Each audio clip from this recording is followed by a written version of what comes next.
Como é que dataram as obras do Platão? No vídeo passado, a gente conversou sobre os 3 períodos do pensamento do Platão.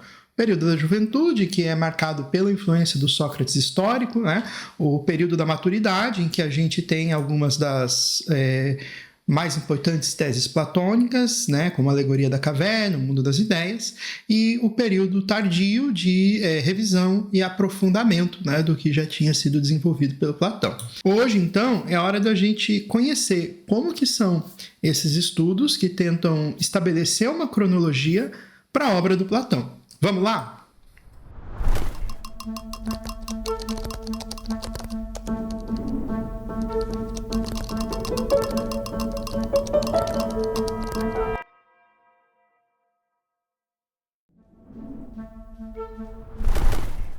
Olá, eu me chamo João Pedro, sou professor de filosofia e doutor pelo FPR. E esse aqui é o meu canal, feito para pessoas como você que querem se aprofundar em diversos temas da filosofia e do filosofar. Falar em 3 períodos, né, ou quantos quer que sejam, do pensamento do Platão é uma tese desenvolvimentista.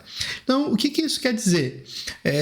Uma interpretação mais antiga do pensamento do Platão é a de que ele não mudou de ideia, né? Ele só desenvolveu seu pensamento de maneira linear, né? E por isso, dentro de uma concepção antiga, toda a obra do Platão estaria conectada, né? Sem revisões, sem saltos, né? E um diálogo poderia e deveria ser lido sempre à luz de outro diálogo, né? A ideia de desenvolvimento em períodos, que é a mais aceita dentro da universidade hoje em dia, né, rompe com uma parte dessa interpretação, né, ainda que exista, né, a ideia de ler os diálogos conjuntamente, não existe uma progressão tão linear, né?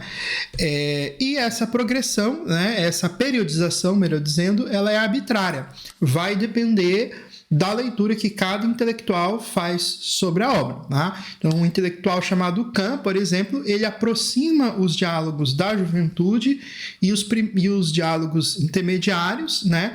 Porque para o Kant, todos esses diálogos são uma preparação para o tema que será abordado na República, né? O que torna esse processo especialmente difícil de periodização do pensamento do Platão é que a gente não tem a cronologia exata das suas publicações, né? Nós não sabemos a sequência do que ele escreveu, né? E isso interfere muito na leitura, né? Como que eu vou falar que um diálogo é feito para ler o outro ou vice-versa, sendo que eu não tenho as datas em que essas obras foram escritas e publicadas, né?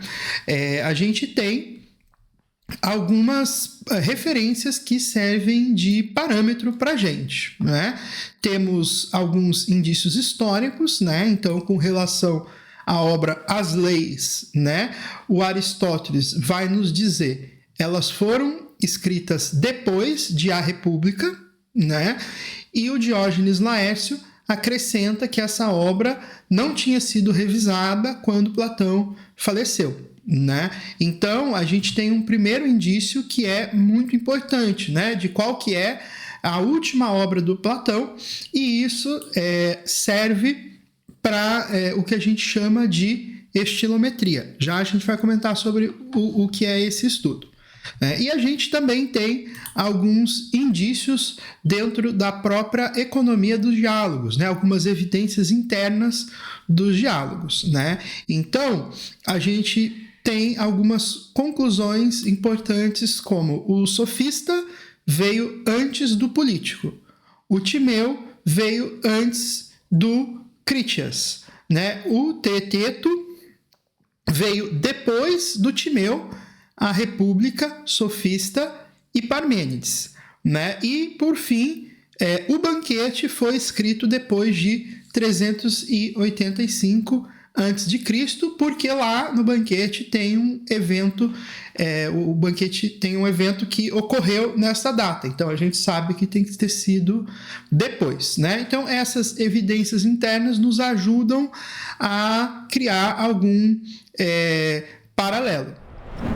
Um outro aspecto importante para a gente refletir a respeito dessas obras é a linha enunciada pelo próprio Aristóteles, que faz a gente pensar tematicamente os textos platônicos, né? Então, o Aristóteles diz que o que separa Sócrates de Platão é a teoria das ideias, né? Então, dentro dessa perspectiva, né, a partir desse ensinamento aristotélico, né, a gente caracteriza, né, o que tem teoria das ideias como pensamento platônico e, portanto, da maturidade e tardio. E o que não tem teoria das ideias, a gente caracteriza como escrito da juventude, pertencente a esse primeiro grupo, né, dominado pelo Sócrates histórico. Eu já tinha comentado no outro vídeo, mas é importante lembrar também, né, que esse Sócrates histórico também traz outras características literárias importantes. A gente tem ali um Sócrates mais irônico, um Sócrates cômico, né, e obras que terminam sem qualquer proposta positiva. A proposta é sempre negativa, ou seja, apontar para o que não é, apontar para os erros conceituais. Com relação, né, à passagem do período da maturidade para o período tardio, aí a gente tem uma divisão muito mais tênue, ou seja, o Aristóteles ele é importante para separar só o Platão da juventude do Platão da maturidade tardio, né? Mas da maturidade para o tardio, daí a gente já tem que recorrer a sutilezas do texto, né? Expressões, formas de apresentação, por exemplo. E daí que entra, então, a dimensão da estilometria, né? Que é um campo da linguística que vai fazer certos estudos de como que a escrita do texto foi dada, né? E vai observar, então, com detalhes, a particularidade de cada texto, né? Então, para a gente ter uma ideia, tá, do que a estilometria faz, né? E quando eu falo em sutileza do texto, é realmente questões muito sutis, né? O G. Jenial, né, que é um pesquisador da área, ele vai investigar a ocorrência de hiatos na forma de escrever do Platão. Então, o hiato é uma característica linguística, né? E o pesquisador vai percebendo, né, que na medida em que Platão envelhece, ele se preocupa mais em evitar os hiatos na escrita, né? E a datação, então ele faz uma datação que envolve essa característica no texto, né? O hiato ali é uma característica retórica dentro da língua grega, né? Então ele vai fazendo isso e daí, com base naqueles outros dados que a gente já tinha, né? Sabemos quais são os escritos da juventude, então temos como comparar, sabemos que as leis provavelmente é o último escrito do Platão, então a gente consegue ali ter algumas obras que servem de referência e daí o Jenial vai fazendo então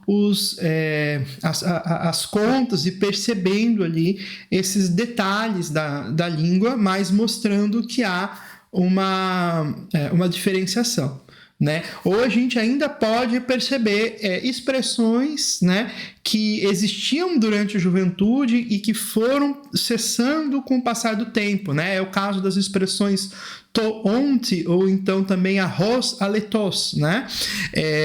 Expressões que estavam lá nos primeiros escritos do Platão e que ele deixa de usar, né? Nós também, a nossa linguagem vai variando conforme o tempo, surgem novas palavras em nosso vocabulário, deixamos de usar algumas, né? Alguns desses estudos que hoje se faz são mais aceitos, outros geram mais controvérsias, né?